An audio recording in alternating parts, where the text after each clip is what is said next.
Hello friends, welcome to Neutralife Tamil. உங்களுக்கு 40 வயது ஆக போதா? அப்போ இந்த வீடியோ உங்களுக்காக தான்.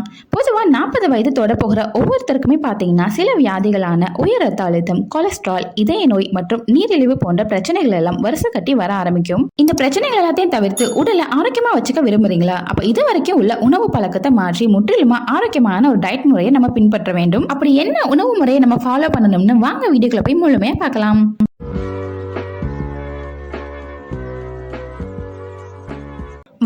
வயதாக நம்ம உடல்ல நிறைய மாற்றங்கள் நடக்கும். குறிப்பா நம்ம உடல்ல உள்ள உறுப்புகளுடைய செயல்திறன் வேகம் குறையும், ஜீரண ஆற்றல் மெதுவாகும், ஊட்டச்சத்துக்களுடைய பற்றாக்குறை உண்டாகும், எலும்புகள் தேய்மானம், இப்படி ஏராளமான உடல் உபாதைகள் வந்துட்டே இருக்கும். இது போன்ற பிரச்சனைகளை தவிர்த்து உடலை கொஞ்சமாவது ஆரோக்கியமா வச்சுக்கணும்னா நான் சொல்ற விஷயங்களை ஃபாலோ பண்ணுங்க. முதலாவது பாத்தீங்கன்னா லோ சோடியம் டயட், அதாவது சோடியம் குறைவா இருக்கிற உணவுகளை நம்ம ஃபாலோ பண்ணணும். நம்ம சாப்பிடுற உணவுலையுமே அதிகமா உப்பு சேர்த்து சாப்பிடுவதை குறைச்சுக்கணும். முக்கியமா உப்பு சேர்த்து பதப்படுத்தப்பட்ட கருவாடு, நொறுக்கு தீனி போன்ற உணவுகளையுமே தவிர்க்கணும். அதிகம் உப்பு சேர்த்து சாப்பிடுவதனாலதான் உடல்ல ரத்த அழுத்தத்தோடைய அளவு அதிகரிக்குது. அதனால 40 வயதை நீங்க தொடறதுக்கு முன்னாடி உப்போட அளவெல்லாம் குறைச்சுக்கிறது நல்லது.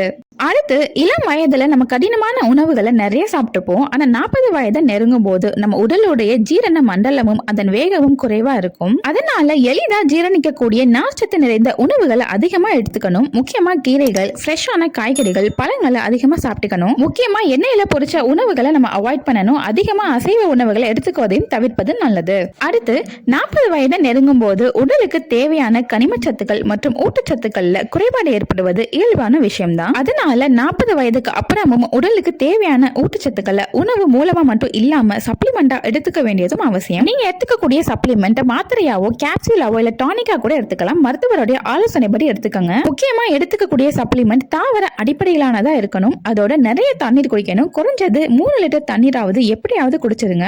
அடுத்து பாத்தீங்கன்னா நல்ல கொழுப்புள்ள உணவுகள். நம்ம உடலுக்கு தேவையான எனர்ஜியை கொழுப்பு உணவுல இருந்தா நம்மளுக்கு அதிகமா கிடைக்குது. அப்படிப்பட்ட உணவுகளை நம்ம ஆரோக்கியமற்ற கெட்ட கொழுப்பு உணவுகளா இல்லாம ஆரோக்கியமான கொழுப்பு உணவுகளை எடுத்துக்க வேண்டியது அவசியம். நல்ல கொழுப்புகள் நிறைந்த அவகேடோ, பாதாம்லாம் நம்ம அடிக்கடி எடுத்துக்கலாம். ஆலிவ் எண்ணெயை பயன்படுத்தலாம். இது போன்ற நல்ல கொழுப்புள்ள எண்ணெயை பயன்படுத்துங்க. இது மூலமா பிற்காலத்துல ஏற்படுற கொலஸ்ட்ரால் பிரச்சனையை தவிர்க்கலாம்.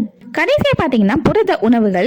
40 வயதை தொடும்போது இயல்பாவே நம்ம உடல்ல உள்ள தசைகள் எல்லாம் வலுவிழக்க தொடங்கும். அதனால தசைகளை வலிமைப்படுத்த அதிக அளவு புரோட்டீன் நிறைந்த உணவுகளை டெய்லி உணவுல சேர்த்துக்கணும். நிறைய பருப்பு வகைகள், பீன்ஸ் வகைகளை சேர்த்துக்கங்க. பாதாம், வால்நட் போன்ற நட்ஸ் வகைகளை டெய்லியும் சாப்பிட்டு வரணும். இது போக ஆளி விதை, சூரியகாந்தி விதை, பூசணி விதை போன்ற புரதங்கள் அதிகம் உள்ள உணவுகளை டெய்லி ஒரு கைப்பிடி அளவு சாப்பிட்டு வாங்க. புரதச்சத்து அசைவ உணவுகள்ல இருந்து நம்மளுக்கு நிறைய கிடைக்கும். இருந்தாலும் 40 வயசை தொட போறவங்க சைவ உணவுகள்ல இருந்து புரோட்டீன் எடுத்துக்கிட்டா ரொம்பவே நல்லது. அப்பதான் ஈஸியா டைஜஸ்ட் ஆகும். அவ்வளவுதான் ஃப்ரெண்ட்ஸ், 40 வயதை தொட போற எல்லாருமே இந்த டயட்டை ஃபாலோ பண்ணுங்க. ஆரோக்கியமா வாழலாம். இந்த வீடியோ உங்களுக்கு யூஸ்ஃபுல்லா இருக்கும்னு நினைக்கிறேன். இந்த வீடியோ பிடிச்சிருந்துச்சுன்னா கண்டிப்பா லைக் பண்ணுங்க. உங்க ஃபேமிலி அண்ட் ஃப்ரெண்ட்ஸ்க்கு ஷேர் பண்ணுங்க. மறக்காம நம்ம சேனலை சப்ஸ்கிரைப் பண்ணிடுங்க. நன்றி.